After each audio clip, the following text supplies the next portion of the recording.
மகிமை மகத்துவம் நிறைந்த எங்கள் பரமபிதாவே,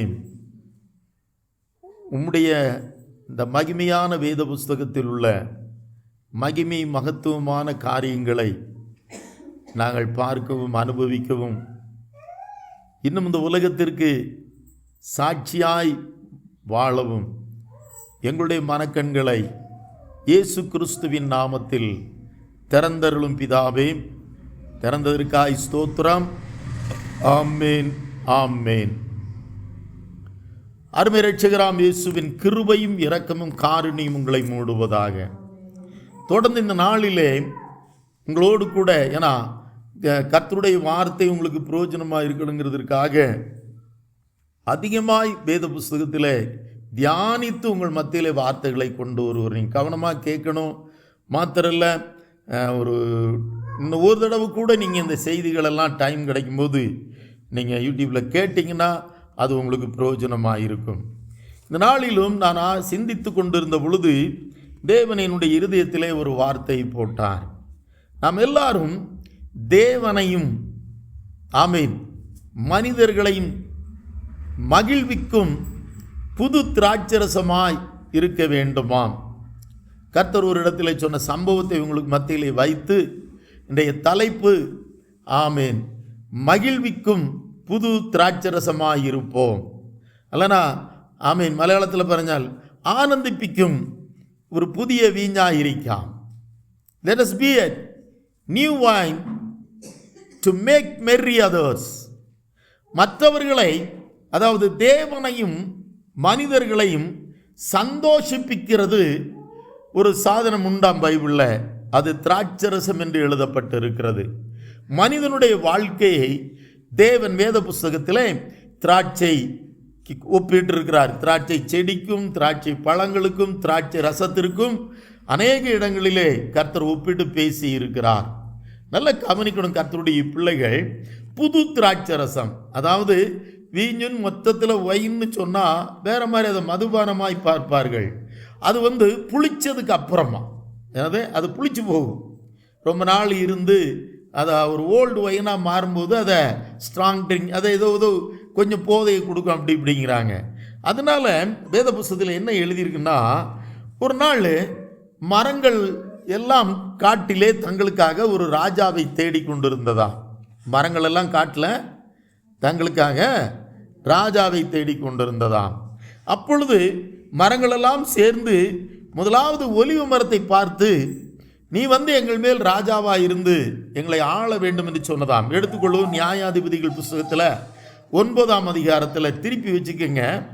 அப்போ ஒலிவ மரம் சொல்லிச்சான், தேவர்களும் மனுஷரும் புகழுகிற என்னில் உள்ள என் கொழுமையை விட்டு நான் நான் ஆள போக முடியாது. அதாவது ஒலிவ மரம் சொல்லிச்சான், என பரலோகமே என்னை புகழுது, மனிதர்களும் என்னை புகழுகிறார்கள், மகத்துவப்படுத்துகிறார்கள், உயர்த்துகிறார்கள். இதை விட்டுட்டு நான் உலகத்தை ஆள போக மாட்டேன், இந்த ஃபாரஸ்ட் உலகம் ஃபுல்லாக உள்ள மரங்களை நான் ஆள போக மாட்டேன் அப்படின்ட்டுருச்சு.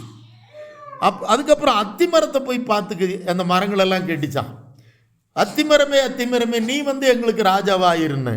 அப்போ அத்திமரம் சொல்லிச்சான், நான் என்னுடைய மதுரமான கனி கொடுக்கிற வாழ்க்கையை விட்டுட்டு ராஜாவாக போகிறத விட நான் அநேகரை திருப்திப்படுத்துகிற, போஷிக்கிற, நான் மதுரமான கனிகளை கொடுத்து வாழ்ந்துக்கிட்டு இருக்கேன், நல்ல பழம் காய்ச்சிக்கிட்டு இருக்கிறேன்.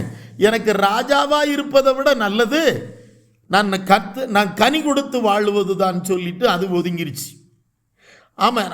அதுக்கப்புறம் எல்லாம் சேர்ந்து திராட்சை செடிக்கிட்ட வந்துச்சு.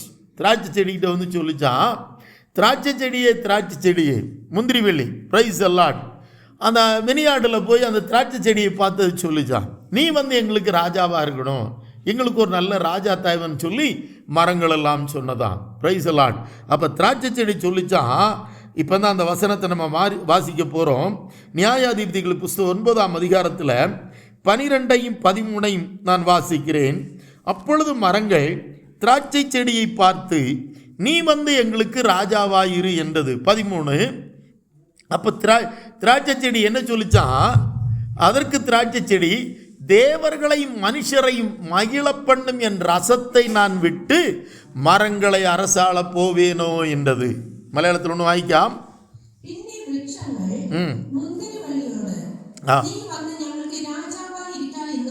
ആമേൻ.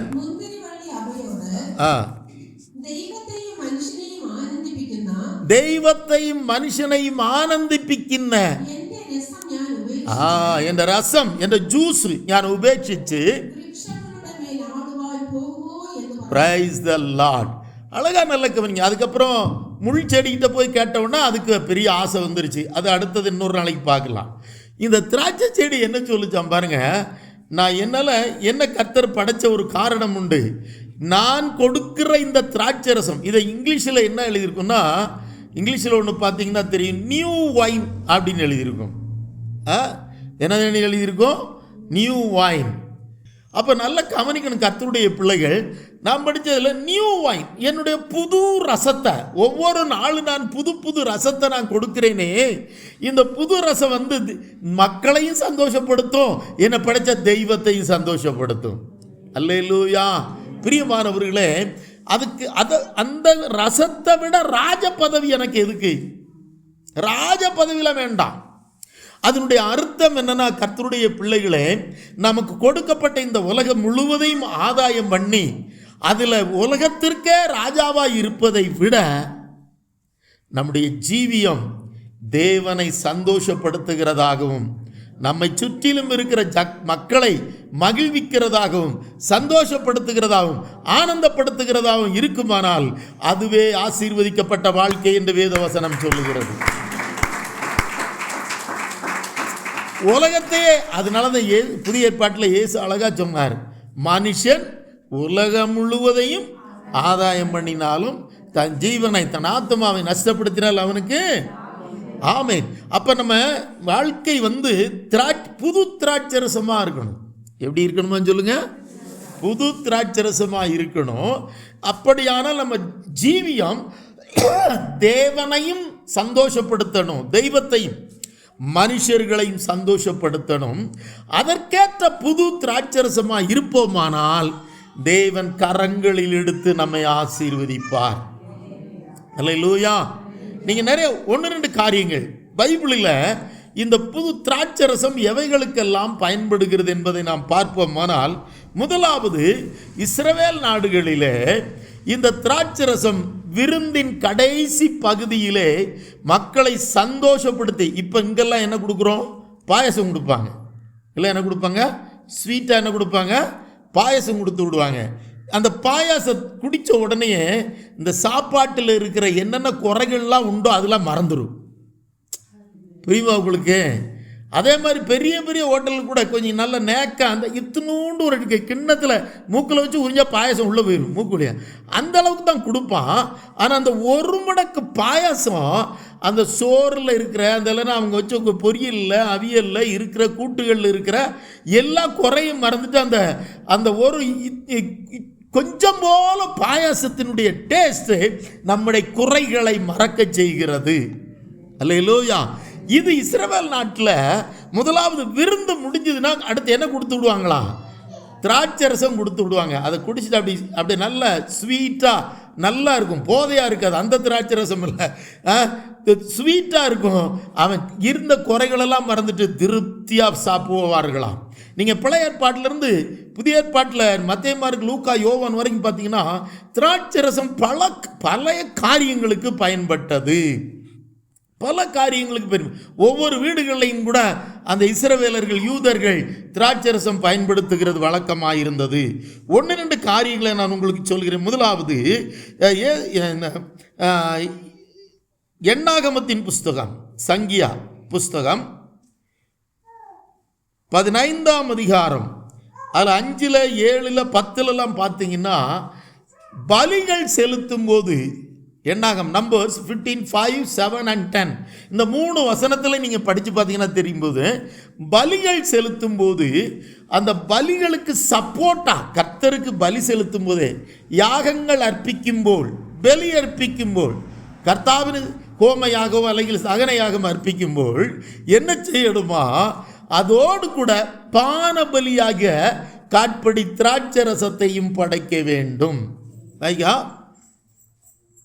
மலையாளத்தில் ஹோமயாகமும் ஹனனயாகத்திலும் பானீய யாகமாய்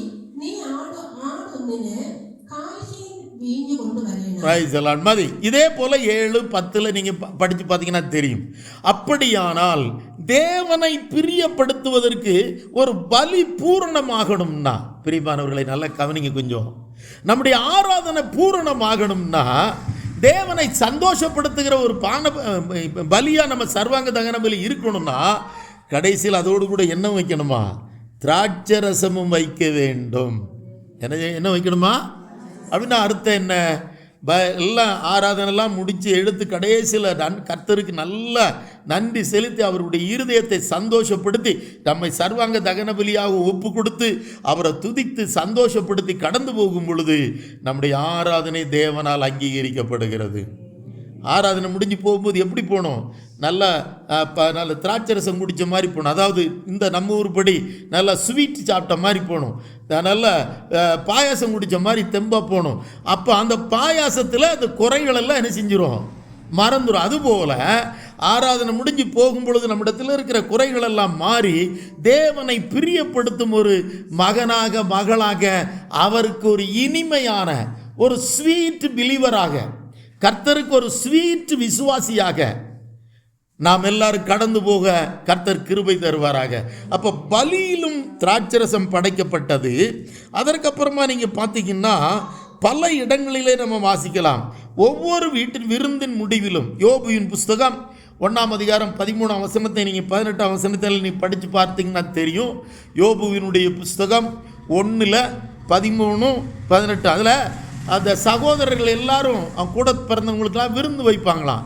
விருந்து வச்சு முடிக்கும்போது அங்கே திராட்சரசம் பரிமாறப்படும்.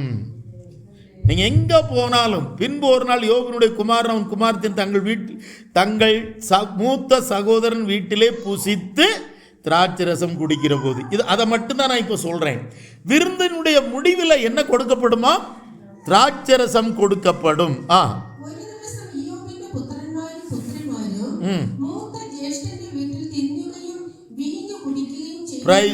அப்பொழுது பல சம்பவங்கள் சம்பவித்தது. நான் இதை சொல்றது இது எல்லா இடத்துல நீங்கள் நியாயாதிபதிகளில் போய் படித்து பார்த்தீங்கன்னாலும் தெரியும்.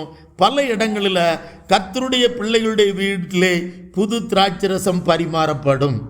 அப்படின்னா அந்த வீடு இனிமையாக தேவனுக்கு பிரியமாக இருக்குன்னு அர்த்தம். இந்த திராட்சரசம் தேவனையும் பிரியப்படுத்துகிறது. அதான் பலியிலே முதலாவது அது படைக்கப்படுகிறது. பலிபீடத்தில் பலி செலுத்தும் போதும் திராட்சரசம் வைக்கப்படுகிறது. அது நம்முடைய வாழ்வை குறிக்கும். அதுபோல் நீங்கள் கானாவூர் கல்யாண வீட்டில் இதான் நடந்துச்சு. கானாவூர் கல்யாண வீட்டில் என்ன நடந்துச்சு? 2ஆம் அதிகாரத்தில் யோவான் எழுதின சுவிசேஷம் 2ஆம் அதிகாரத்தில் இயேசு ஒரு கல்யாணத்துக்கு போயிருந்தார் கானாவூரில். அங்கே திராட்சரசம் 3ஆம் வசனம் சொல்லுகிறது, அங்கே திராட்சரசம் குறைவு பட்டபோது. அதுக்கப்புறம் அப்படியே நீங்கள் கீழே வந்தீங்கன்னா 10ஆம் வசனத்தில் நீங்கள் 9-10 படித்து பார்த்தீங்கன்னா அங்கே குடிச்சு பார்த்த அந்த விருந்துக்காரங்க சொல்கிறாங்க, இயேசு தண்ணியை தான் மாற்றிட்டாரு, திராட்சரசமாக மாற்றினார். இப்போ அந்த 9ஆம் வசனத்தை 10ஆம் வசனத்தை மட்டும் நம்ம படிக்கிறேன். அந்த திராட்சரசம் எங்கே இருந்து, அதாவது கர்த்தர் தண்ணீரை திராட்சரசமாய் மாற்றினாரே, அந்த திராட்சரசம் எங்கே இருந்து வந்தது என்று மொண்ட வேலைக்காரருக்கு தெரிந்தது என்று பொத்தி விசுவாரப்புக்காரர் தெரியாததனால் அவன் திராட்சரசமாய் மாறின தண்ணீரை ருசி பார்த்து மணவாளனை அழைத்து, எந்த மனுஷனும் முன்பு நல்ல திராட்சரசத்தை கொடுத்து ஜனங்கள் திருப்தி அடைந்த பின்பு ருசி குறைந்ததை கொடுப்பான், நீரோ நல்ல ரசத்தை இதுவரைக்கும் வைத்திருந்தீரே என்றான். இப்படி சொல்லிட்டு கடைசி 11ஆம் வசனம் சொல்லுகிறது, இவ்விதமாய் தேவன் தம்முடைய முதலாம் அற்புதத்தை கலிலேயா உள்ள கானாவூரிலே செய்து தம்முடைய மகிமையை வெளிப்படுத்தினார். ஒரு அல்லேலூயா சொல்லுங்க. மலையாளத்தில் 10-11 மாத்திரம் வாய்க்காம்.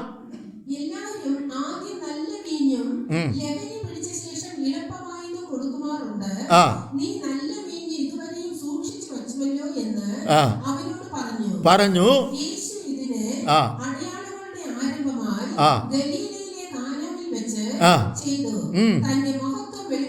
Praise the Lord. அப்ப திராட்சரச தேவன் எதற்கு வெளிப்படுத்துகிறார்? தன்னுடைய மகிமையை மகத்துவத்தை வெளிப்படுத்துவதற்கு தேவன் திராட்சரசத்தை அங்கே பயன்படுத்தினார். உங்களை என்னை எதற்காக கர்த்தர் இந்த பூமியில் வச்சிருக்கிறார் தெரியுமா? அவருடைய மகிமையை, அவருடைய மகத்துவத்தை உங்கள் மூலமாய், உங்கள் வாழ்க்கையின் மூலமாய் அநேகருக்கு வெளிப்படுத்த, அநேகருக்கு திருப்திப்படுத்த, அநேகரை சந்தோஷப்படுத்த உன் மூலமாய் கர்த்தர் வெளிப்படுவதற்கு இந்த பூமியிலே கர்த்தர் உன்னை வைத்திருக்கிறார். அல்லேலூயா. நீ தெரிந்து கொள்ளப்பட்டதின் நோக்கம், ஒருவேளை இன்னைக்கு வேலை இல்லாமல் நீ தடுமாறலாம் மகனே, வருமானம் சரியில்லைன்னு தடுமாறலாம், நான் அனாதையாக இருக்கிறேன்னு சொல்லலாம், நான் பலவீனனாக இருக்கிறேன்னு சொல்லலாம், நான் திக்கற்றவளாக இருக்கிறேன்னு சொல்லலாம், நான் ஒரு விதவையாக இருக்கிறேன்னு சொல்லலாம். சொல்லாத. தேவன் உன்னை தெரிந்து கொண்டது ருசியுள்ள ஒரு திராட்சரசமாய் தேவன் உன்னை ஆசீர்வதித்து இன்றைக்கு தண்ணீரை போல இருக்கிற ஒரு வாழ்க்கை. தண்ணீருக்கும் திராட்சரசனுக்கு என்ன வித்தியாசம்? அது நான் சாட்டா சொல்லிட்டு போறேன். தண்ணீருக்கு நிறம் கிடையாது. எந்த பாட்டில் எந்த கலர் உள்ள பாத்திரத்தில் ஊத்துறோமோ அந்த கலர் தான் ரிஃப்ளெக்ட் பண்ணும். ஆனால் திராட்சரசத்துக்கு என்ன உண்டு? நிறம் உண்டு. என்ன உண்டு? நிறம் உண்டு. அதுபோல தண்ணீருக்கு ருசி கிடையாது, ஆனால் திராட்சரசத்துக்கு என்ன உண்டு? ருசி உண்டு. அடுத்து தண்ணீருக்கு மருத்துவ குணங்கள்லாம் ஒன்றும் கிடையாது, தாகம் தீர்க்கும், திருப்தியாக்கும். ஆனால் திராட்சரசத்திற்கு மருத்துவ குணங்கள் உண்டு. திராட்சரசத்துக்கு என்ன உண்டு சொல்லுங்க? மருத்துவ குணங்கள் உண்டு. அதுபோல தண்ணீருக்கு விலை இல்லை, எந்த பைப்பை திறந்தாலும் வரும். ஆனால் திராட்சரசத்திற்கு விலை உண்டு. திராட்சரசத்துக்கு என்ன உண்டு சொல்லுங்க? விலை உண்டு. நீ தண்ணீரை போல இருந்தாய், தேவன் உன்னை திராட்சரசமாய் மாற்றி வைத்திருக்கிறார். அல்லேலூயா. ஒரு நாள் ஒரு நிறமற்றவனாய், ஒரு ருசி இல்லாத மகனாய் மகளாய், ஒரு விலை இல்லாத மகனாய் மகளாய், அற்பமான மகனாய் மகளாய் இந்த பூமியிலே காணப்பட்டாய். இயேசு தன்னுடைய சொந்த இரத்தத்தை உனக்கு சிந்தி இன்றைக்கு ஒரு நிறம் இல்லாமல் இருந்த ஒரு வாழ்க்கையிலே உன்னை பார்க்கிற அளவுக்கு தேவன் உன்னை கொண்டு வந்து வைத்திருக்கிறார். இன்னைக்கும் பயப்படாதீங்க. இனி உன் வாழ்க்கைக்கு நிறம் உண்டு, உன் வாழ்க்கைக்கு வேல்யூ உண்டு, ஒரு மதிப்பு உண்டு, உன் வாழ்க்கைக்கு ருசி உண்டு. உன்னை ருசியாக்குவதற்கு தான் இந்த இடத்துல கொண்டு வந்து வச்சிருக்கிறார். கலங்காத. ஒரு காரியம் மட்டும் செய். கர்த்தாவே, என்னை தண்ணீரை போல இருக்கிற அந்த ருசியற்ற, நிறமற்ற, மனமற்ற, விலை இல்லாத வாழ்க்கை உம்முடைய கரத்தில் கொடுக்குறேன்னு சொல்லு. இங்கிருந்து போகும் பொழுது நீ புது திராட்சரசமாய் கடந்து போவாய். உன் மூலமாய் கர்த்தருடைய நாமம் மகிமைப்படும். நீ ஜெபிக்கிற இடத்திலே அற்புதம் நடக்கும், நீ போகிற இடத்திலே அற்புதம் நடக்கும், நீ செய்கிற வேலையிலே அற்புதம் நடக்கும், உன் வீட்டிலே அதிசயங்கள் நடக்கும், உன் வருமானத்தை கர்த்தர் பெருக பண்ணுவார், உன் பிள்ளைகளின் பிள்ளைகளை நீ காண்பாய். Praise the Lord. ஆகியனாலே கர்த்தருடைய பிள்ளையே, நீ பயப்படாதே, நீ பயப்படாதே, நீ பயப்படாதே. உன்னை புது திராட்சரசமாய் தேவன் தெரிந்தெடுத்திருக்கிறார். ஆகியனால் நீ பயப்படாதே. Praise the Lord. மாத்திரமல்ல, திராட்சரசத்திற்கு இன்னும் பல மெடிசன் சுபாவங்கள் உண்டு. அது ஒரு மெடிசனைட், ஒரு லிக்விட், அது நல்ல ஒரு ஜூஸுங்க. நீங்கள் ஒரு 3 இடத்துல நீங்கள் பார்க்கலாம். ஒன்று, லூக்கா எழுதின சுவிசேஷம் 10ஆம் அதிகாரம் 34ஆம் வசனத்தில் விதமாய் சொல்லப்பட்டு இருக்கிறது. லூக்கா 10:34 அங்கே ஒருவன் ஒரு எருசலேமிலிருந்து எரியோவுக்கு போகும்போது ஒரு மனிதன் கள்ளர் கையிலே அகப்பட்டு கொண்டான். அவனை அவங்க அடித்து நொறுக்கி காயப்படுத்தி அறகுற ஜீவனோட வழியில் போட்டு போயிட்டாங்க. 34 என்ன சொல்லுது படித்து பாருங்க. அதில் 2-3 பேர் வந்தாங்க. அதில் ஒருத்தன் சமாரியான் ஒருத்தன் வந்தார். அவர் கிட்ட வந்து அவனுடைய காயங்களில் எண்ணெயும் திராட்சரசமும் வார்த்து காயங்களை கட்டி அவனை தன் சுய வாகனத்தின் மேல் ஏற்றி சத்திரத்திற்கு கொண்டு போய் அவனை பராமரித்தான்.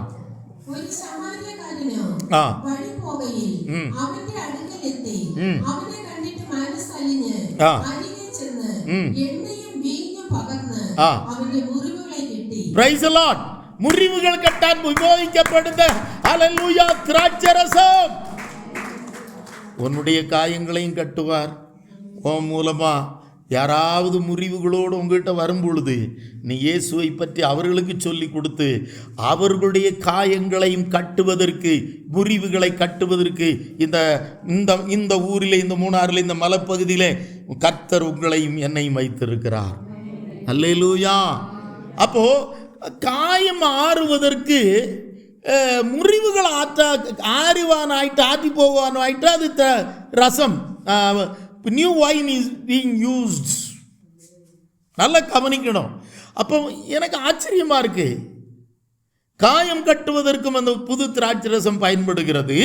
அதற்கடுத்தபடியாக பலவீனமாக இருக்கிறவர்கள் அல்சருக்கு அது பயன்படுதான். உள்ளே பார்த்தீங்கன்னா நீங்கள் 1 தீமோத்தேயு 5:23 இதை பார்த்து தான் நானும் அதெல்லாம் அல்சருக்கு இதெல்லாம் நிறைய பேருக்கு ரெக்கமெண்ட் பண்ண நானும் குடிக்க ஆரம்பித்தேன். உன்னுடைய சரீரத்தில் ஒரு குடல்களுக்குள் உனக்குள்ள இருக்கிற பலவீனம் 1 தீமோத்தேயு 5:23 இனிமேல் தண்ணீர் மாத்திரம் குடியாமல் உன் வயிற்றிற்காகவும் என்னதுங்க. அப்போ வயிற்று புண்ணுக்கு எது ரொம்ப நல்லது? திராட்சை ரசம் ரொம்ப நல்லது. நான் நிறைய பேர்கிட்ட சொல்லியிருக்கேன். காலையில் எழுந்தோடனே வெறும் வயிற்றில் நல்லா கொதிக்க வச்சு ஆற வச்ச தண்ணியில் காலையில் எந்திரிச்சு நல்லா அதை ஊற்றி ஒரு 10 நாள் குடிச்சிட்டு வந்தாலே உங்களுக்கு மாற்றம் உண்டாகும். உன் வயிற்றிற்காகவும் உனக்கு அடிக்கடி நேரிடுகிற பலவீனங்களுக்காகவும் கொஞ்சம் திராட்சை ரசம் கூட்டிக்கொள். மேலால் நீ வெள்ளம் மாத்திரம் குடிக்காதே.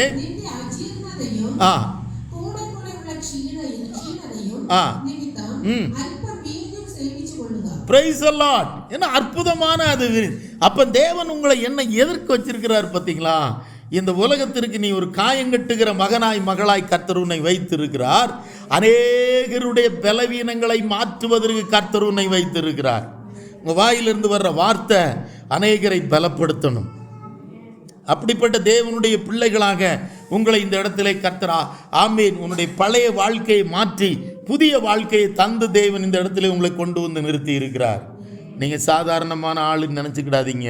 நீங்கள் வாயை திறந்து ஜெபம் பண்ணி பாருங்கள். உங்கள் வேலை செய்கிறவங்ககிட்ட 4 வார்த்தை இயேசுவை பற்றி சொல்லி பாருங்கள். அங்கே அற்புதம் நடக்கும். ஆமாம், பலவீனத்தோட பல காரியங்களை உங்கள்கிட்ட பேசுகிறவங்ககிட்ட நான் சொல்லி உனக்குள்ளே இருக்கிற இயேசு தான் எங்களுக்குள்ளே இருக்கிறாரு, எங்களுக்குள்ளே நமக்குள்ளே இருக்கிற இயேசு தான். அவங்க எவ்வளவு பெரிய ஊழியக்காரன்னு தன்னை பெருமை பாராட்டி கொண்டாலும் அவங்களுக்குள்ளே இருக்கிறார். எல்லாருக்கும் ஒரே இயேசு தான். என்னக்கா உங்களுக்கு வேற இயேசு, எனக்கு வேற இயேசு கிடையாது. நம்ம எல்லாருக்கும் இயேசு ஒரே சர்வ வல்லமை உள்ள தேவனாக இருக்கிறார். அல்லேலூயா, அல்லேலூயா. ஆமாம், ஏன்னா நான் சமீபத்தில் அருவிக்காட்டில் ஒரு வீட்டில் ஒரு பெரிய அந்த இந்துலேருந்து ரட்சிக்கப்பட்ட குடும்பம், புரஜாதிகளிருந்து ரட்சிக்கப்பட்ட குடும்பம். அவன் மகனுக்கு ஒரு விதமான கொஞ்சம் பிசாசு கோளாறு. அவன் 4 வயசு உள்ள பையன்தான். ரொம்ப பிசாசு கோளாறுனால போராடி கொண்டு இருந்தான். அந்த மகளை என்ன பண்ணியிருக்கா, பாஸ்டர்கிட்ட சொல்கிறத விட நம்மளே ஜெபிப்போம்னு சொல்லி நம்ம பண்ண பிரசங்கத்தை கேட்டு கேட்டு கேட்டு கேட்டு அவளே அதை விரட்டி விரட்டி விரட்டி விரட்டி இன்னைக்கு காலையில் பாஸ்டர் என் பிள்ளையை விட்டு அது முற்றிலும் மாறிவிட்டது என்று சொன்னாங்க. அந்த சகோதரி சொன்னாங்க. நல்ல கவனிக்கணும் கர்த்தருடைய பிள்ளையை. உங்களால் முடியும். உங்கள் வாயிலையும் அதே இயேசு தான், உங்கள் வாயிலையும் அதே இயேசு தான். அது மாத்திரம் இல்லை, இனி களைப்பாக டயர்டாக இருக்கிறவங்களுக்கு டக்குன்னு ஒரு கப்பு திராட்சை ரசத்தை கொடுத்தா புது பலனே வந்துருமாங்க. குளுக்கோஸ் சேர்த்துறால அதெல்லாம் வேண்டாம். வீட்டில் திராட்சை இந்த ஜூஸ் வாங்கி வச்சுக்கிட்டு கொஞ்சம் கலக்கி குடிச்சிட்டிங்கன்னா போதும். ப்ரைஸ் எல்லாம் இந்த கிரேப் ஸ்குவாஷ்ன்னு சொல்லுவாங்க இல்லையா? ஆமாம், இது கம்யூனியன் கொடுக்குறது கொஞ்சம் லைட்டாக இருக்கும். கிரேப் ஸ்குவாஷுக்கு அது வேறு நல்லா திக்காக இருக்கும். ஒரு 2 ஸ்பூன் விட்டாலே ஒரு கிளாஸுக்கு கிடைக்கும். இது அவளுக்கு கிடைக்காது. அங்கே பாருங்கள், ஒரு நாள் தாவீது தன்னுடைய ஜனங்களோடு கூட வனாந்தரத்தில் நடந்து போய்கிட்டு இருக்கிறார். நிறைய பேர் டயர்டாக இருக்கிறாங்க. அப்போது ஒருத்தங்க ஷீபான் ஒருத்தர் வர்றான். கொஞ்சம் நிறையா திராட்சை பழங்கள், வற்றலான பழங்கள், உணக்க முந்திரி எல்லாம் எடுத்துக்கிட்டு திராட்சை ரசம்லாம் கொண்டு வந்து 2 சாமுவேல் 16:2 அதை கொண்டு வந்து தாவீதுகிட்ட கொடுத்துட்டு சொல்கிறார். 2 சாமுவேல் 16ஆம் அதிகாரம் 2ஆம் வசனம் எடுத்தீங்கன்னா 2 சாமுவேல் 16:2. அப்போது ராஜா கேட்குறார், தாவீது ராஜா ஷீபாவை பார்த்து கேட்குறாரு, எப்பா இவைகள்லாம் கொண்டு வந்திருக்கீங்க என்னத்துக்குன்னு கேட்டவுடனே ஷீபா சொல்கிறாரு, கழுதைகள் ராஜாவின் வீட்டர் ஏறுகிறதற்கு, அப்பங்களும் பழங்களும் வாலிபர் புசிக்கிறதற்கு, திராட்சை ரசம் வனாந்திரத்தில் விடாய்த்து போனவர்கள் குடிக்கிறதற்குமே. ஆமென். திராட்சை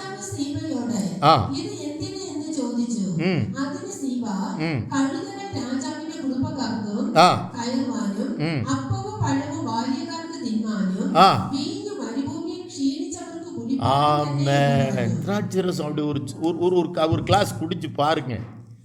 ஜூஸ்ல குடிச்சு பாருங்க.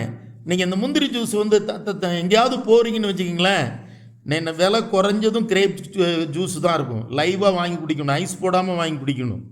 தமிழ்நாட்டில் போய்ங்க இப்போ ஜூஸ் குடிக்கிறீங்கன்னு சொல்கிறீங்களா, ஆப்பிள் ஜூஸை விட பெஸ்ட்டு நம்ம சரீரத்திற்கு உள்ள நல்ல எனர்ஜெட்டிக்காக இருக்கு, குடலுக்கு புண்ணுக்கு ஆரோக்கியத்துக்கு கொடுக்கக்கூடியது கிரேப் ஜூஸ். என்னது சொல்லுங்க? Grape juice. பிரைஸ் எல்லாம். ஆக இது போல இன்னும் பல காரியங்கள் உண்டு. அது மாத்திரமல்ல, சங்கீதம் 104:15 படித்து பார்த்தீங்கன்னா தெரியுமா, சங்கீர்த்தனம் 104:15 திராட்சரசம் மனுஷனுடைய இருதயத்தை சந்தோஷப்படுத்தும், களிப்பாக்கும் என்று சொல்லப்பட்டிருக்கிறது. 104 சங்கீதம் 104:15 மனுஷனுடைய இருதயத்தை மகிழ்ச்சியாக்கும் திராட்சரசம். படிங்க.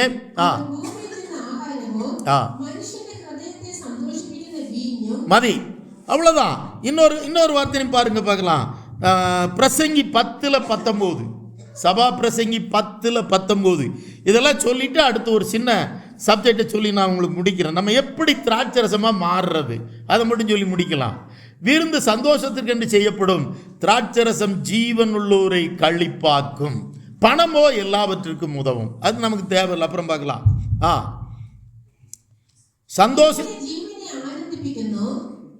സന്തോഷത്തിനായിട്ട് വിരുന്നു കഴിക്കുന്നു, വീഞ്ഞു ജീവനെ ആനന്ദിപ്പിക്കുന്നു. ഒരു ഹല്ലേലൂയ ചൊല്ലുங்க, ஹல்லேலூயா சொல்லுங்க, ஹல்லேலூயா. இன்னொரு அற்புதமான ஒரு வார்த்தை இருக்குதான். பெண் பிள்ளைகளை, வாலிப பிள்ளைகளை திராட்சரசம் வளர்க்குமா தெரியுமா உங்களுக்கு ரகசியம்?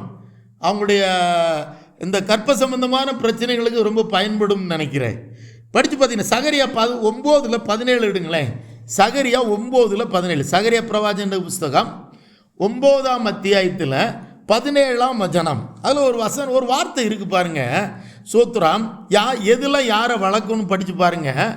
அவருடைய காருண்யம் எத்தனை பெரியது, அவருடைய சௌந்தரியம் எத்தனை பெரியது. தானியம் வாலிபரையும் புது திராட்சரசம் கன்னிகைகளையும் வளர்க்கும். அல்லேலூயா. ஆமாங்க, இந்த கற்ப சம்பந்தமான பிரச்சனைகளுக்கு ரொம்ப இது யூஸ்ஃபுல்னு நினைக்கிறேன். ஒரு சிலருக்கு சொல்றேன், இந்த ஆலோசனை சக்சஸ் ஆயிருக்கு.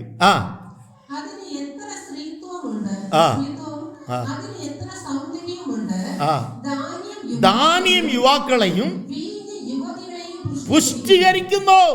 அது அழகா, தமிழ் அழகா இருக்கு. புது திராட்சரசம் கன்னிகைகளை வளர்க்கும். வாலிப பிள்ளைகளுக்கு அது யூட்ரஸ் சம்பந்தமான அதில் பல ப்ராப்ளங்களுக்கு அதில் ஏதோ ஒரு மெடிசன் இருக்குது. அதை பைபிளில் கர்த்தர் எழுதி வச்சிருக்கிறார். அப்படி பிரச்சனை இருக்கிறவங்க, பொம்பளை பிள்ளைகளை வச்சுருக்கிறவங்க நல்ல கவனிங்க. அல்சர் வச்சுருக்கிறவங்க பார்த்துக்குங்க. அதெல்லாம் வாங்கி என்ன செய்யுங்க, கொஞ்சம் மிக்ஸ் பண்ணி காலையில் என்ன செய்யுங்க, குடிச்சு பாருங்கள். கன்னிகைகளை வளர்ப்பது, அதாவது யுவதிகளை புஷ்டியாக்குவது, உள்ளே இருக்கிற பாகங்களை எல்லாம் பலப்படுத்துவது திராட்சரசத்தால். அது புது திராட்சரசம். என்னது? புது திராட்சரசம். அதான் இவங்க சொல்கிற ஒயின்லாம் கிடையாது. ஸ்தோத்திரம். அருமையான கர்த்தருடைய பிள்ளைகளே, இவ்வளவு காரியத்துக்கு பயன்படுது. தேவனை பிரியப்படுத்த பலிகளோடு கூட திராட்சரசம் படைக்கப்படுகிறது. விருந்துகளிலே வருகிற மக்களை சந்தோஷிப்பிக்க திராட்சரசம், புது திராட்சரசம் பயன்படுத்தப்படுகிறது. காயங்கள் கட்ட, முறிவுகள் உணக்க திராட்சரசம் பயன்படுத்தப்படுகிறது. பலவீனர்களுக்கு பலன் கொடுக்க, வனாந்தரத்தில் டயர்டாக இருக்கிறவர்களை டக்குன்னு பலப்படுத்த திராட்சரசம் என்ன செய்கிறது, பயன்படுத்துகிறது. வயிற்றில் இருக்கிற ப்ராப்ளங்களுக்கும் வியாதிகளுக்கும் சரீரத்தில் க்ஷீணத்திற்கும் திராட்சரசம் பயன்படுகிறது. அது கன்னிகைகளையும் வளர்க்கிறது. அல்லேலூயா. என்ன செய்தாமா இப்படி? அது மாத்திரமல்ல, நம்ம யோவான் 2ஆம் அதிகாரத்தில் சொன்னபடி கர்த்தர் தம்முடைய நாமத்தை மகிமைப்படுத்துவதற்கு கானாவூர் கல்யாண வீட்டிலே தண்ணீரை திராட்சரசமாக்கி தம்முடைய நாமத்தை மகத்துவப்படுத்தினார், மகிமைப்படுத்தினார். அப்ப கர்த்தருடைய நாமத்தை மகிமைப்படுத்துவதற்கும் திராட்சரசம் பயன்படுகிறது. இவைகள் தான் நமக்கு இப்போ இந்த திருவிருந்து ஆராதனையிலும் பயன்படுத்தப்படுகிறது. இந்த ஒரு ஜூஸ் மாத்திரம்தான் பரலோகத்திலும் கொடுக்கப்படுகிறதாக ஒரு வார்த்தை எழுதப்பட்டிருக்கிறது. பரலோகத்தில் போனால் வேறு எது கிடைக்குமோ கிடைக்காதோ தெரியல. ஏன்னா புது திராட்சரசம் அங்கே கிடைக்குமா? நீங்கள் எடுத்து படித்து பார்த்தீங்கன்னா தெரியும். மார்க் எழுதின சுவிசேஷம் 14ஆம் அதிகாரம் 25ஆம் வசனம். மார்க் எழுதின சுவிசேஷம் 14ஆம் அதிகாரம் 25ஆம் வசனம். நான் தேவனுடைய ராஜ்யத்தில், நவமான புதிய நவமான ரசத்தை பானம் பண்ணும் நாள் வரைக்கும் இந்த திராட்சைப்பழ ரசத்தை இனி நான் பானம் பண்ணுவதில்லை என்று மெய்யாகவே உங்களுக்கு சொல்லுகிறேன் என்றார்.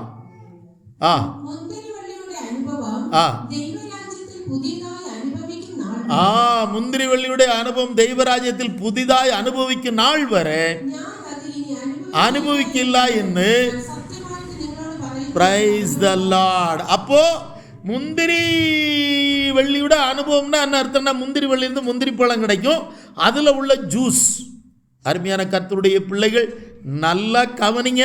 பரலோக ராஜ்யத்திலும் தேவன் இந்த ஆராதனையை வைத்திருக்கிறார், எல்லாருக்கும் கொடுப்பதற்கு அது கிடைக்கும். நான் இனி பானம் பண்ண மாட்டேன். அந்த லாஸ்ட் பஸ்கா வச்சு ஆச்சரிச்சுட்டு அவர் சொல்கிறார், லாஸ்ட் பஸ்கா அந்த ராப்போஜனத்தை எடுத்துகிட்டு சொல்கிறாரு, இது இப்போ திராட்சரசு எல்லாருக்கும் கொடுத்துட்டேன், நானும் குடிச்சிட்டேன், இனி இதை தொடமாட்டேன்.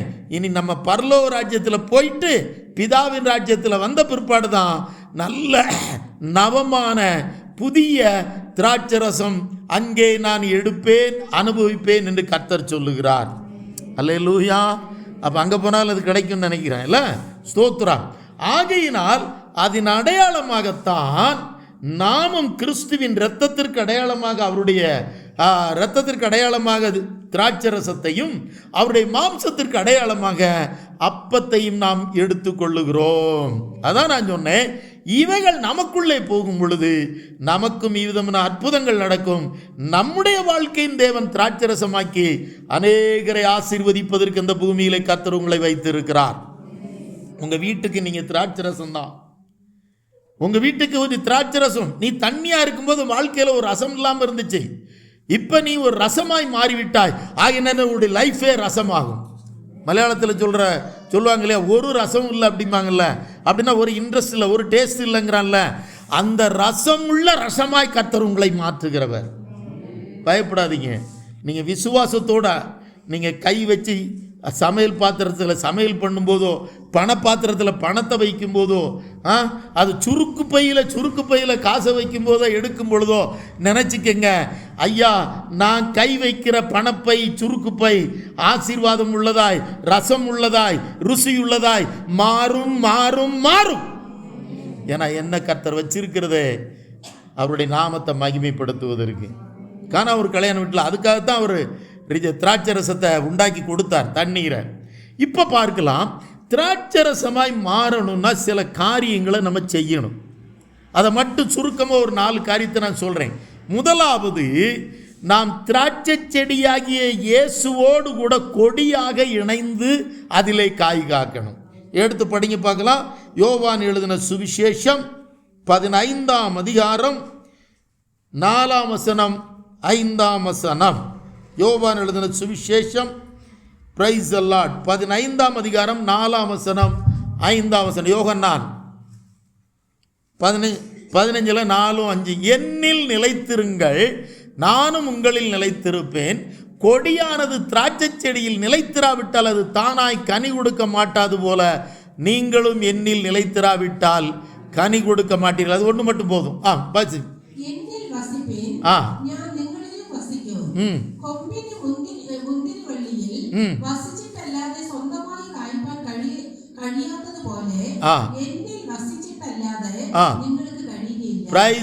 இப்ப நம்ம திராட்சை கனியா மாறணும். கனி முதல்ல திராட்சை பழமா மாறணும். முதல்ல நம்ம கிரேப்ஸ், நல்ல ரிப்டு கிரேப்ஸா மாறணும்னா என்ன செய்யணும்னா, திராட்சை செடியாகிய இயேசுவில் நாம் கொடியாய் நிலைத்திருப்போமானால் திராட்சை செடியிலிருந்து என்னதான் கிடைக்கும்? திராட்சை பழம் தான் கிடைக்கும். ஆரஞ்சோ, ஆப்பிளோ, பைனாப்பிளோ, இலந்த பழமோ, கொய்யாப்பழமோ, பேரக்காய் கிடைக்காது. அப்போ நம்ம திராட்சை ஜூஸாக மாறணும்னா முதல்ல பழமாகணும். அப்புறம் பழமாகிறதுக்கு முன்னாலும் கொடியாக இருக்கணும். அந்த கொடியிலிருந்து பழம் வருது, திராட்சை பழங்கள் வருகிறது, பழத்திலிருந்து ரசம் வருகிறது. அப்போ முதல்ல நம்ம கொடியாக இருக்கணும்னா என்ன செய்யணும்னா, பெரிய மெய்யான சாட்சால் முந்திரி வெள்ளி யாரு? நானே மெய்யான திராட்சை செடினாரு. I am the true vine. I am the true vine அப்படின்னு சொன்னார். நான் தான்.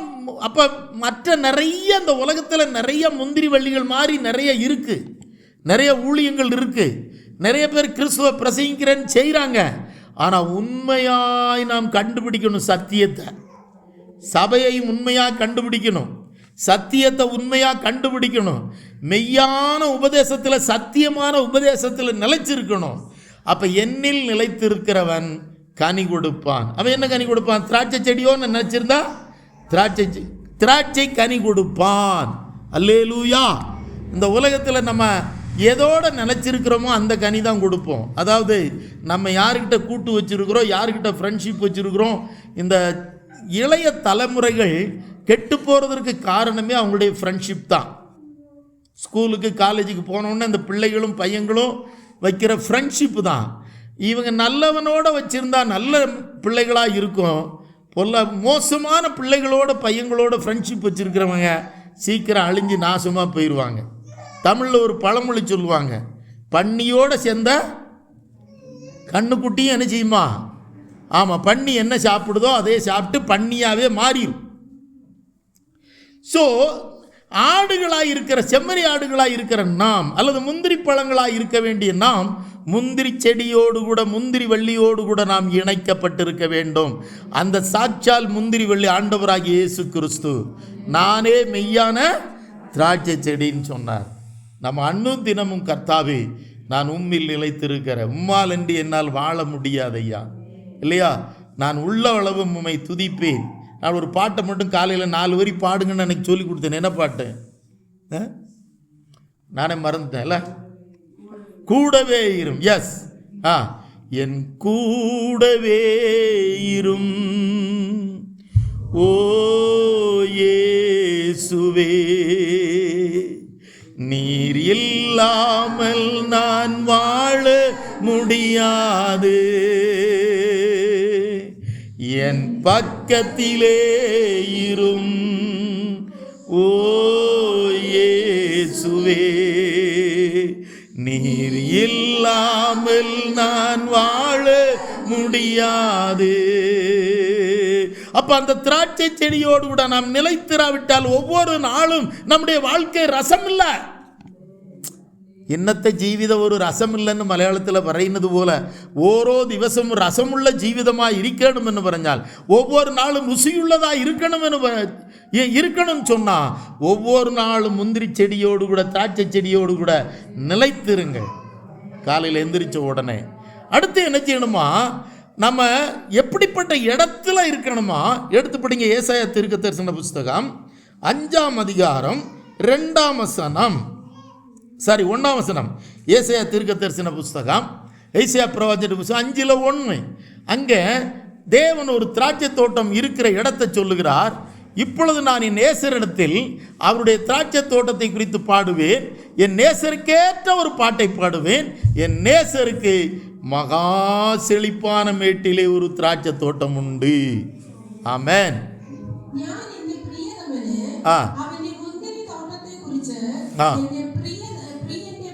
பாடு குன்னின் மேல் ஒரு அல்லேலூயா சொல்லுங்களேன்.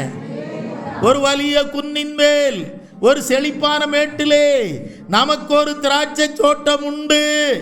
அல்லேலூயா. நாம் நாட்டப்பட வேண்டிய இடம் கல்வாரி மேடு. அதற்காய் கரங்களை தட்டி கர்த்தரை சோத்தரிப்போம். கொல்கதா மலை, கல்வாரி மலை, இயேசு நமக்காக செழிப்புள்ள வாழ்க்கை வைத்திருப்பது அந்த சிலுவையிலே மரித்த அந்த கல்வாரி மலை. இந்த தீர்க்கதரிசி சொல்றா பாருங்க, மகா செழிப்பான ஒரு குன்றின் மேல், ஒரு மேட்டின் மேல், ஒரு குன்னின் மேல், பலவத்தாய் ஒரு குன்னின் மேல், ஆமென், மகா செழிப்பான ஒரு மேட்டிலே என் தேவனுக்கு ஒரு திராட்சை தோட்டம் உண்டு. அந்த தோட்டத்தில் தான் நானும் தேவனுடைய திராட்சை செடியாய் நிலைத்திருக்கிறேன். அப்போ நம்ம இருக்க வேண்டியது எப்பவும் கல்வாரியோடு கூட, அந்த கல்வாரி மேட்டில், அந்த கொல்கதா மலையில் ஜீவன் தந்த இயேசுவோடு கூட நம்ம அங்கே இருந்தால் தான் செழிப்பாக இருப்போம். வறண்டு போன வாழ்க்கை செழிக்கிற இடம் அந்த கல்வாரி மேடு. பாரமுள்ள வாழ்க்கை ஆசீர்வதிக்கப்படுகிற இடம், பாரம் நீங்குகிற இடம் அந்த கல்வாரி மேடு. சோத்ரா, அல்லேலூயா. தரித்திரியம் மாறுகிற இடம் அந்த கல்வாரி மேடு. காயங்கள் உணக்கப்படுகிற மாறுகிற இடம் கல்வாரி மேடு. நீ செழிப்பாகிற இடம், உன்னுடைய கஷ்டங்கள் நஷ்டங்கள் மாறி இந்த உலகத்தில் நீ மனம் வீச செய்கிற தேவன் ஆமேன் உன்னை இழுக்கிற இடம் அந்த கல்வாரி மேடு.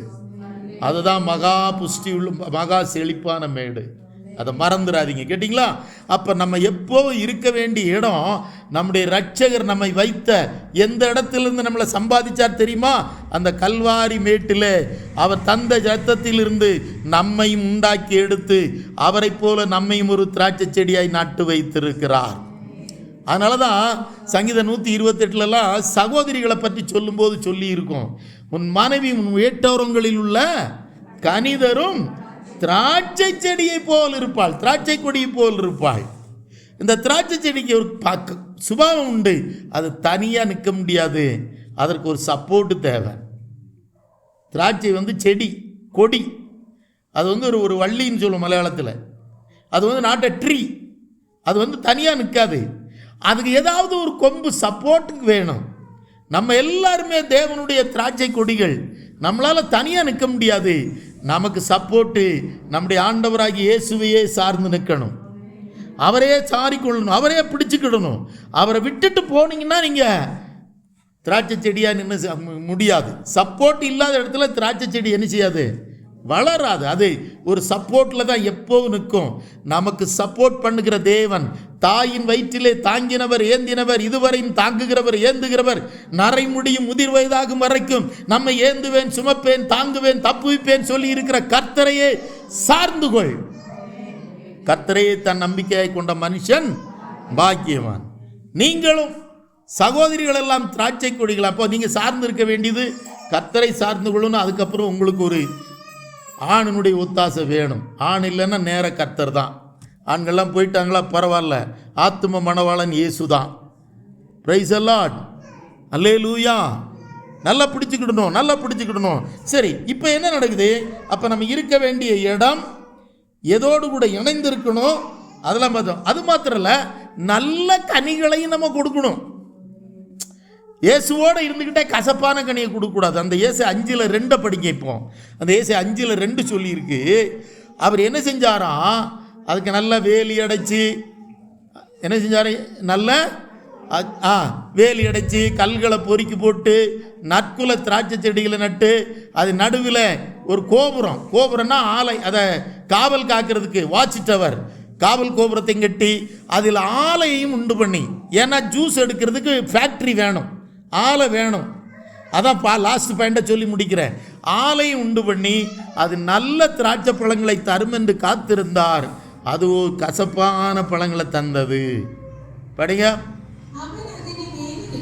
ஆ ஆ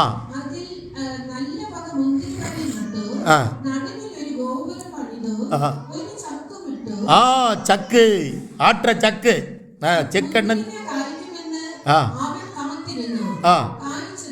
காட்டும். இதே தான் இன்னைக்கு விசுவாசிகளிலும் கொஞ்சம் பேர் நல்ல இடத்துல தான் ஆண்டவர் வச்சிருந்தாலும் கூட சிலர் காட்டு முந்திரியாக இருக்கிறோம், கசப்பான முந்திரியாக இருக்கிறோம். நம்மகிட்ட இருந்து ஜூஸ், நல்ல ஜூஸ் வரமாட்டேங்குது, நல்ல வார்த்தை வரமாட்டேங்குது, நல்ல ஜெபம் வரமாட்டேங்குது, நல்ல சாட்சி வரமாட்டேங்குது, நல்ல வசனங்கள் வரமாட்டேங்குது. கர்த்தர் வேதனைப்படுறார். காட்டு செடியாக மாறிட்டோம். நல்லா பாருங்கள், எல்லாத்துலேயுமே காட்டு செடிகளும் நிறையா இருக்கும், நாட்டு செடிகளும் இருக்கும். நாட்டில் இருக்கிற அதே மாதிரி நாட்டில் இருக்கிற நெல்லிக்காய் மாதிரியே காட்டு நெல்லிக்காய் இருக்கும். புரியுதா உங்களுக்கு? பல காரியங்கள் நாட்டில் இருக்கிறது. அப்போ நாட்டில் இருக்கிற முந்திரி மாதிரியே காட்டிலையும் முந்திரிகள் இருக்குது, அது கசக்கும். ஆமாம், நிறைய வெள்ளரிக்காய் போகணும், பல காய்கள் இருக்குது. அதே மாதிரி கர்த்தருடைய பிள்ளையே நீங்கள் என்ன செய்யணும்னா, கர்த்தரோடு நிலைச்சிருந்து நல்ல கனி கொடுக்கணும். என்ன செய்யணும்? நல்ல கனி கொடுக்கணும். Praise the Lord. அடுத்து இன்னும் ஒரே ஒரு காரியம், இந்த நல்ல கனியும் நிறைய கனி கொடுப்பதற்கு கர்த்தர் அடிக்கடி ப்ரூனிங் பண்ணுவார். அதாவது கவாத்து வெட்டுவார், சுத்திகரிப்பார். சுத்திகரிக்கு ஒப்பு கொடுக்கணும். இப்போ யோவான் 15க்கு வாங்க, 15:2 படிங்க. 15:2 படிங்க. 15 யோவான் எழுதின சுவிசேஷம் 15:2. அவர் என்ன செய்கிறாராம், அந்த கனிகள் நல்ல கனி கொடுக்கும். எண்ணில் கனி கொடாது இருக்கிற கொடி எதுவோ அதை அவர் அறுத்து போடுகிறார். கனி கொடுக்கிற கொடி எதுவோ அது அதிக கனிகளை கொடுக்கும்படி அதை சுத்தம் பண்ணுகிறார். ப்ரூனிங் அதுக்கு பேரு.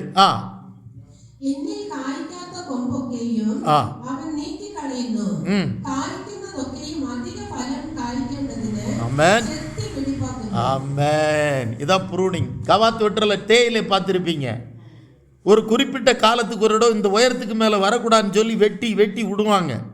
நம்முடைய வாழ்க்கையிலையும் இதை எதற்கு அடையாளமாக சொல்லுகிறேன்னு சொன்னால், நமக்கு வருகிற பாடுகள், உபத்திரவங்கள், பரீட்சைகள், சில நெருக்கங்கள், வியாதிகள் எல்லாம் நமக்கு கவாத்து வெட்டுற அனுபவம். நம்ம இஷ்டம் போல் ஓடுவோம்ல. சில நேரம் பைபிள் படிக்க மாட்டோம், காசு இல்லைன்னா கடவுளை தேடுவோம், காசு கொஞ்சம் கூடுதலாக இருந்தேன்னா 4 தடவை ஊருக்கு போயிட்டு வந்துடுவோம். புரியுதா? ஆமாம், இஷ்டம் போல். ஏன்னா பஸ்ஸில் ஃப்ரீ மாதிரி நம்ம வாட்டில் போயிட்டு வரும். எல்லாத்தையும் கொண்டு அவன்கிட்ட கொடுத்துட்டு வந்து எனக்கு மட்டும் ஏன் இப்படி நடக்குது, தருத்திரியம் வந்துக்கிட்டே இருக்குது.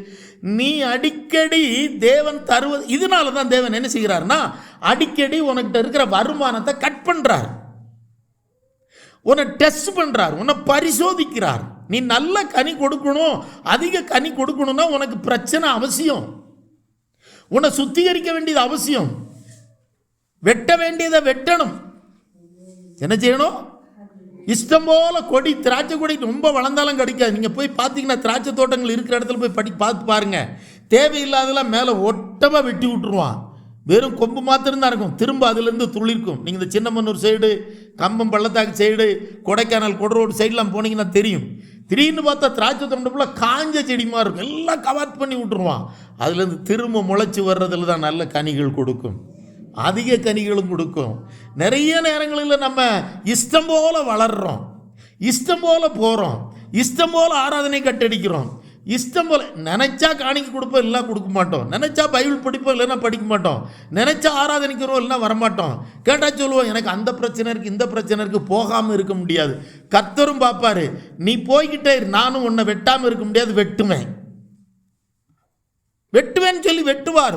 அவசியமில்லாத வார்த்தைகள், அவசியமில்லாத டிராவல்களை நீயா வெட்டல்னா அவர் வெட்ட வைப்பார். அவசியமில்லாத காரியங்கள், அவசியமில்லாத என்டர்டைன்மெண்ட்ஸ், அந்த ப்ரோக்ராம்கள், எதுக்கெடுத்தாலும் குடும்பமா. பிரைஸ் எல்லாம். ஒரு ஆள் போக வேண்டிய இடத்துக்கு 4-5 பேரும் சேர்ந்து போவாங்க. புரியுதா உங்களுக்கு? அதுக்கெல்லாம் வரும் பொழுது தேவன் சில தரித்திரியத்திலையும் வியாதியிலையும் கொண்டு வந்து போட்டுருவார். கேட உன்ட காசு இருந்தால் தானே புடுறா, உனக்கு கொஞ்சம் வெட்ட வேண்டியதை வெட்டுறேன். நல்ல கனி கொடுக்கணும், நிறைய கனி கொடுக்கணும்னா கர்த்தர் உன்னை சுத்திகரிக்கணும். நிறைய நேரங்களில் நம்மளை சுத்திகரிக்க காரணம் என்ன தெரியுமா?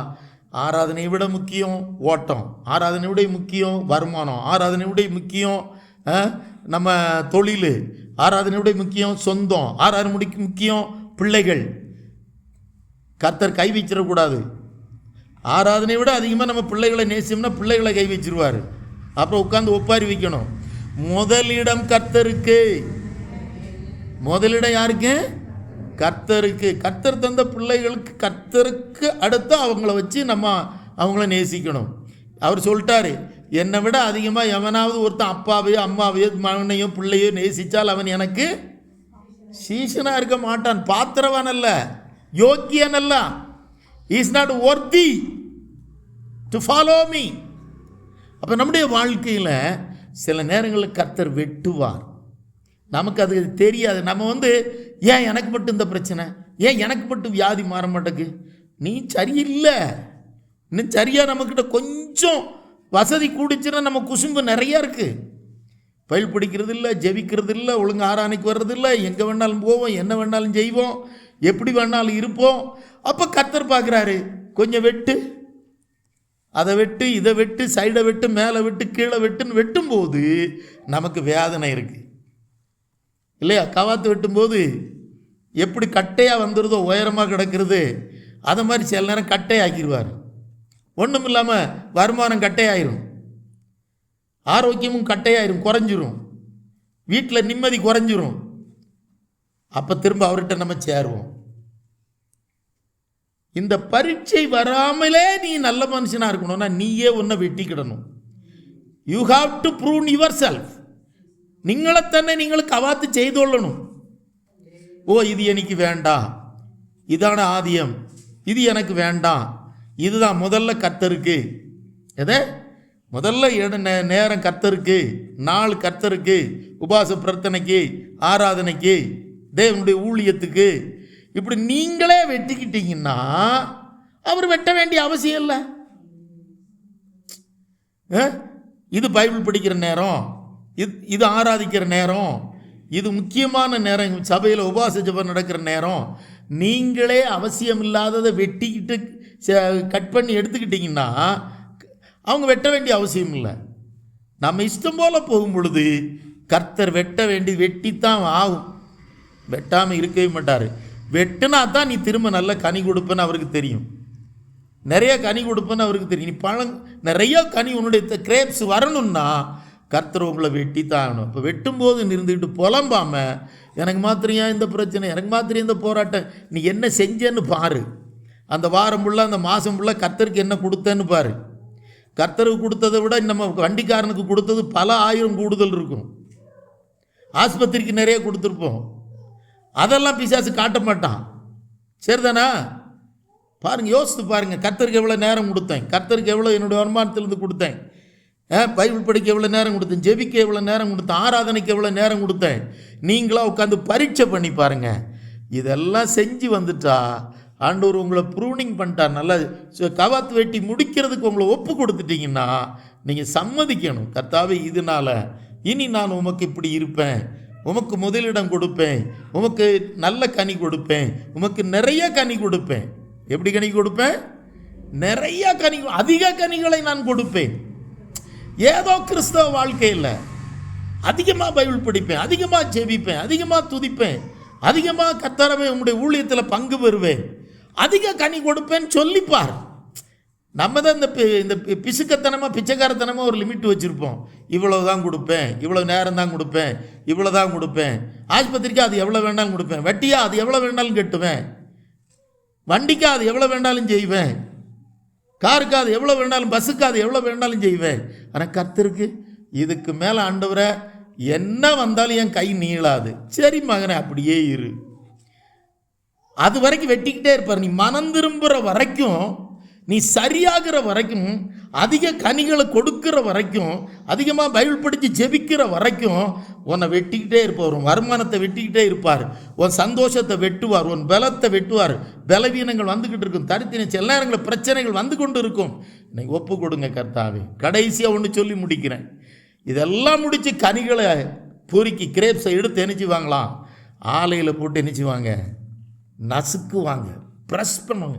அந்த செக்காட்டுற எண்ணெய் ஆட்டுற மாதிரி அந்த பழங்களெல்லாம் போட்டு ஆலையில் போட்டு செக்கில் போட்டு அது நெருக்கப்படும் பொழுது, ஆமீன், அந்த அசடுகள் எல்லாம் ஒரு பக்கம், அந்த அதில் இருக்கிற சீடு தோல் எல்லாம் ஒரு பக்கம் போக, ஜூஸ் எல்லாம் ஒரு பக்கம் வரும்.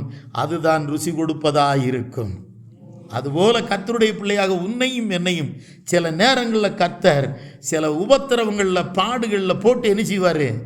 நெருக்குவார்.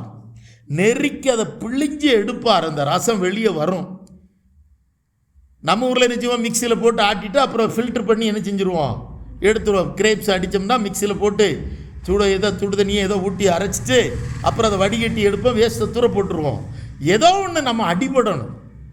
கர்த்தருக்காக நம்ம நல்ல ரசமுள்ள வாழ்க்கை வாழணும், ருசியுள்ள வாழ்க்கை வாழணும்னா கர்த்தருடைய சமூகத்தில் கொஞ்சம் நெருக்கப்படணும்.